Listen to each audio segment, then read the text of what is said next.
Liat CEO proposes the removal of in-transit taxes. And in sport, Nicholas Pooran gets a call-up for the Windies B squad for the inaugural Global T20 Canada League. I'm Dawn Paris, and this is the Caribbean in 10 for Tuesday, June 12th. I'll be back with the details after the break. So guys, this was the game LeBron James had to win to have any chance of staying alive in the series. So now I'm more than convinced this series is a sweep. I mean, this Golden State Warriors team is on a level of its own. And let's remember, only Kevin Durant on this team had a good game. He had 43 points in 43 minutes.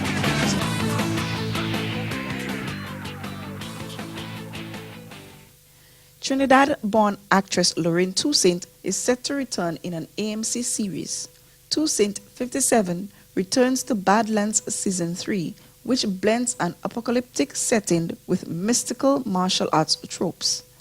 Into the Badlands Season 3 will arrive on Sunday, April 22nd at 10 p.m. with a larger order of 15 episodes this time around.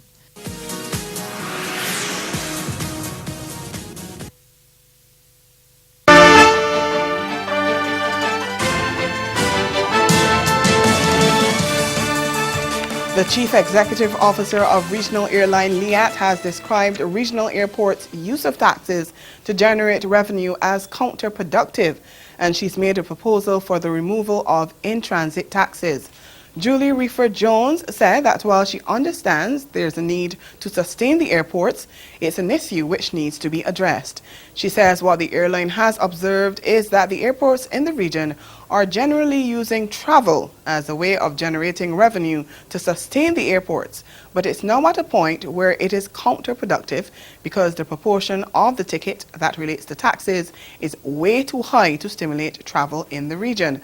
The Liat CEO anticipates that one of the ways to resolve this issue is eliminating the in-transit taxes. According to Reifert-Jones, many territories have indicated that they're willing to commit to an adjustment to those taxes.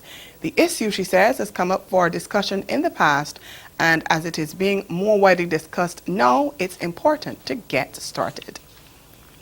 ExxonMobil says it has commenced development drilling offshore Guyana in preparation to begin oil production by 2020. In a statement issued on Tuesday, the oil company said development drilling of the first 17 wells in Phase 1 began last month and so far have discovered estimated recoverable resources of more than 3.2 billion oil equivalent barrels on the Starbuck block, which is 6.6 million acres. President of ExxonMobil, Liam Mallon, says that in less than 5 years, the company is well on its way to producing oil. This, he says, is well ahead of the industry average for similar projects, adding that the Liza development will provide significant economic benefits to Guyana. According to Exxon, Liza Phase 1 is expected to generate over $7 billion in royalties and profit oil revenues for Guyana over the life of the project.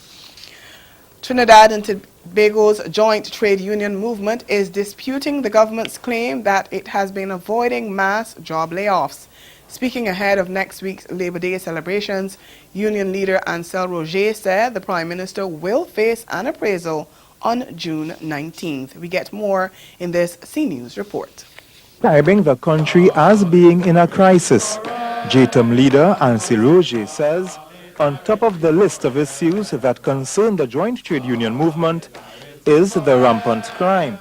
He says Prime Minister Dr. Keith Rowley seems incapable of dealing with the issue and must face an appraisal on June 19th. Never before have we witnessed in the country somebody who yearned for a job like that. I mean, the man make application for that job in every part of the country. He was saying he want the job. He want the job, he's fit for the job, he's ready for the job. Well, we will bear out the facts come Labor Day. He says, contrary to what the government is saying, jobs have been lost since they took office in 2015.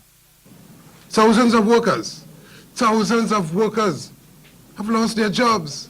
They are now on the breadline since this government came into office. And they who ask you for a job to govern, to make your lives better, and to ensure protection for your jobs, they are taking away our jobs and sending you home while they're on the job. Something has to be wrong with that.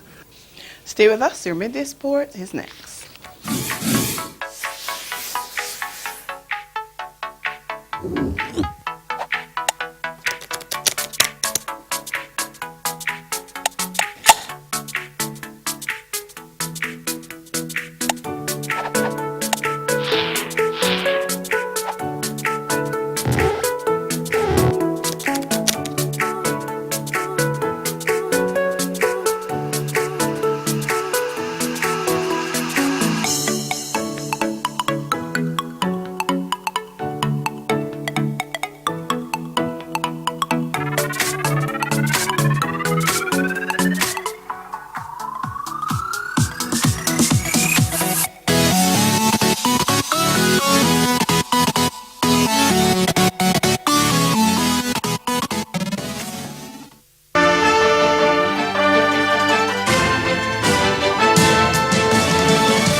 Continuing with sports now, the previously out of favor T20 international batsman Nicholas Pooran has been included in a youthful 14-man West Indies B squad that will participate in the inaugural Global T20 Canada League starting later this month.